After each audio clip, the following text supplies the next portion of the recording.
Salut à tous! Alors, on se retrouve pour continuer la série de vidéos tutoriels sur Realty. Donc, aujourd'hui, on va parler du marché secondaire, donc, qui s'appelle le YAM, donc You and Me. Donc, pour ça, en fait, c'est un marché secondaire qui vous permet de vendre ou d'acheter des tokens à d'autres personnes de la communauté. Donc, pour ça, vous allez dans DeFi, vous cliquez sur YAM et vous mettez I agree to go. Hop, ça va vous ouvrir un onglet. Hop, et vous arrivez sur ce type d'interface. Alors, ce qu'il faut savoir, c'est avant tout, vous allez connecter ici votre onglet. Donc là, je suis déjà connecté, mais vous avez juste à vous connecter avec votre wallet. Ça va ouvrir un pop-up dans MetaMask, et puis vous vous connectez, vous mettez accepter et connecter.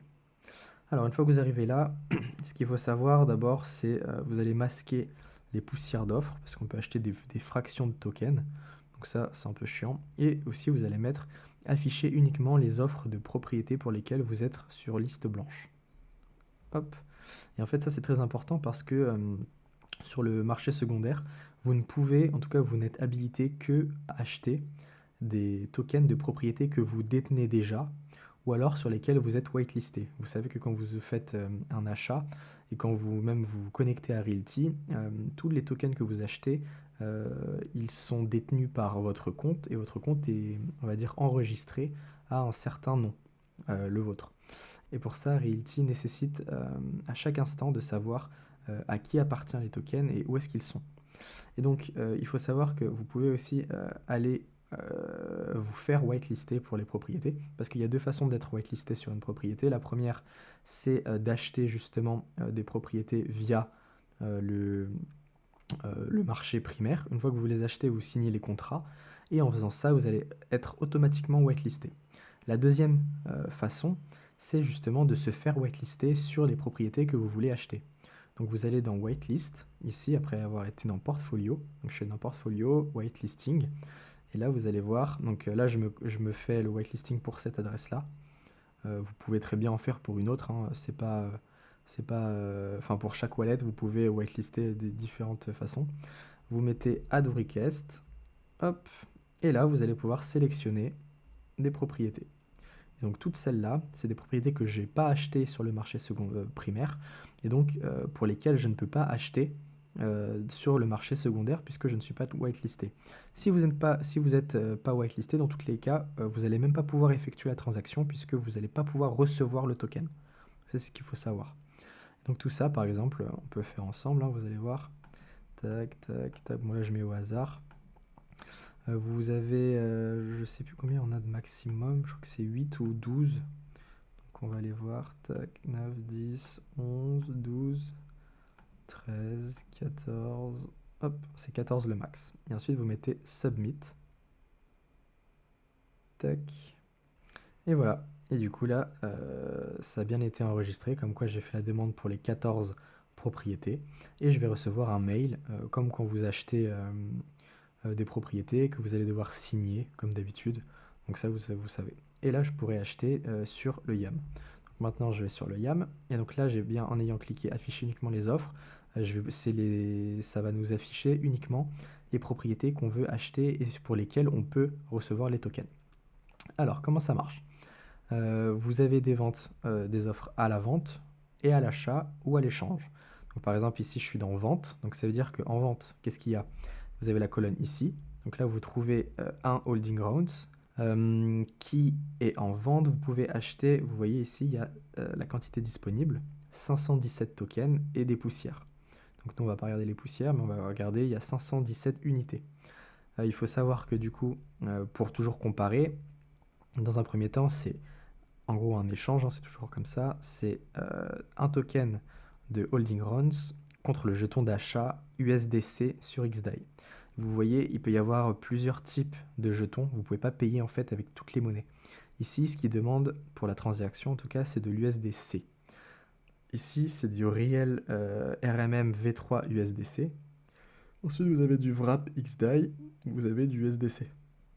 Donc, en général, par exemple, vous ne pouvez pas payer en XDAI. Vous voyez, il faut toujours avoir un token, enfin un jeton d'achat qui correspond en face. Et là, on n'a pas d'XDAI. Alors, si on veut voir Alors normalement vous pouvez aussi changer et paramétrer les lignes. Donc voilà, ici par exemple je veux afficher 50 lignes. Hop, et on voit que j'ai affiché maintenant 50 offres. Alors, comment on lit en plus le tableau? Il faut savoir que donc ici, Holding Roads, c'est une propriété, enfin c'est un ensemble de propriétés puisque ce sont des holdings, qui proposent un yield de base, donc un loyer de base à 10,22% de rentabilité. Ici, on voit que donc l'offre de prix de base, elle est à 50,45 USD, 50,45 dollars.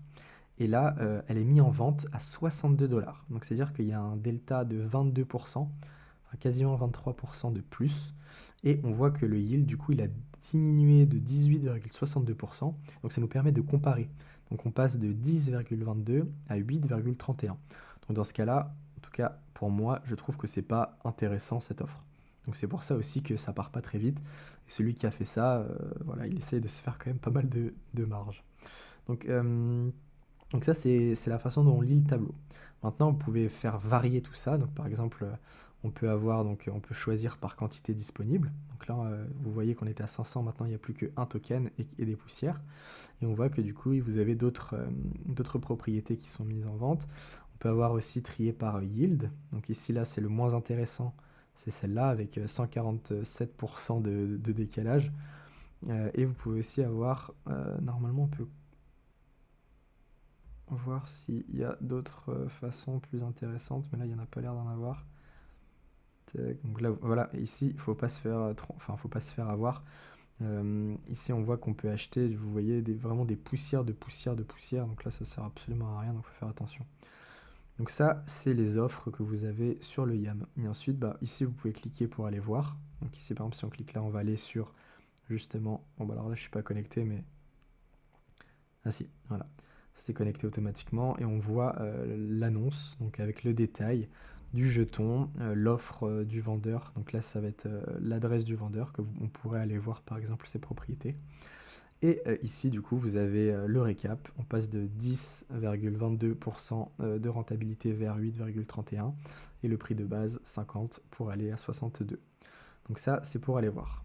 Maintenant, vous pouvez aussi hop, cliquer ici pour acheter. Et là, ça va mettre en place les tokens et le swap, puisqu'en fait, c'est une transaction. Et d'ailleurs, je vais faire une vidéo pour expliquer comment ça se passe un peu plus en détail de façon imagée, une transaction sur un smart contract pour bien comprendre un peu euh, le mécanisme qui est en place.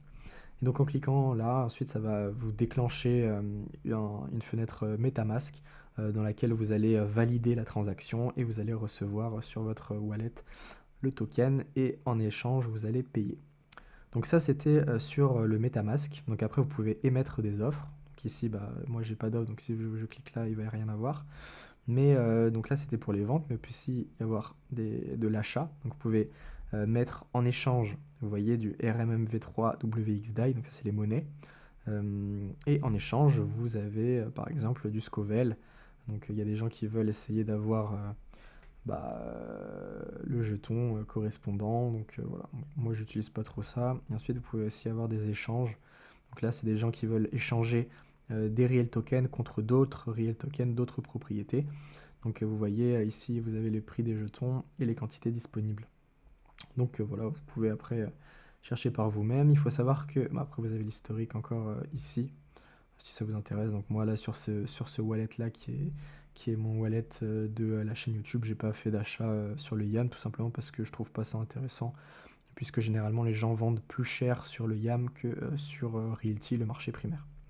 Donc voilà ce que je pouvais dire sur le YAM. Après je vous invite à aller voir par vous-même, tester des choses. C'est fait par Realty, donc normalement il n'y a pas de souci.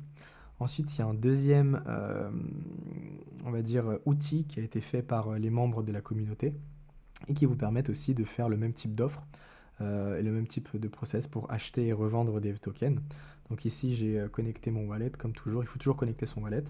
Vous allez dans Menu, vous mettez Dealer Finder, et comme ça va vous permettre de trouver des propriétés. Donc là, ici, vous voyez, il y a des propriétés qui existent. Donc par exemple, hop, moi je veux Apolline, puisque je suis déjà whitelisté dessus.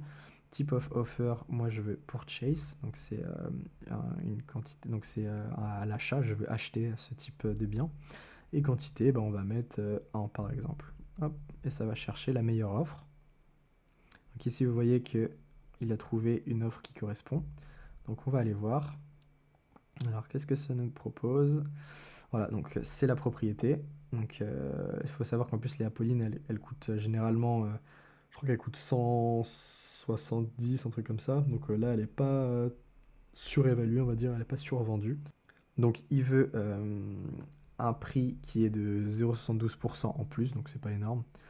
Et ce qu'il demande par contre, c'est des ARM V3 USDC. Donc il faut savoir que dès que c'est ARM, bon là j'en ai pas parlé encore sur la chaîne, mais je vous en parlerai plus tard, ça s'appelle le RMM, et ça permet de faire en fait un système bancaire décentralisé. Mais là on va pas rentrer dedans sur ce tutoriel là. Et donc voilà, donc en fait il veut ce type de jeton que je n'ai pas actuellement. Donc je vais pas pouvoir acheter en direct, sinon je l'aurais prise puisque je la trouve intéressante cette propriété, en plus j'en ai. Et voilà, donc c'était pour vous montrer d'autres types de biens. Ensuite il y a d'autres encore, il y a le site notamment de Pitsby qui est assez intéressant. Et pareil, vous avez le même type d'outil qui permet de comparer les prix sur le YAM avec des offres d'achat, et vous pouvez acheter en fonction de ce qui vous intéresse, faire des tris, etc. Voilà, et vous voyez ce qui est le plus intéressant entre ça. Et si vous recliquez, là vous avez les offres les moins intéressantes ou certaines qui n'ont pas du tout de variation vis-à-vis des prix. Donc voilà, donc c'était pour vous montrer un peu les différents types d'outils qui étaient à votre disposition pour pouvoir acheter ou vendre sur le YAM et donc sur des offres du marché secondaire, donc avec des gens de la communauté et non pas en passant par Realty. Voilà, donc j'espère que la vidéo vous a plu, n'hésitez pas à laisser un like, un commentaire et à vous abonner, et puis on se retrouve pour de nouveaux tutoriels. Ciao! Donc, si t'es curieux, ou si ça t'intéresse, je te laisse t'asseoir, et on se retrouve dans la prochaine vidéo.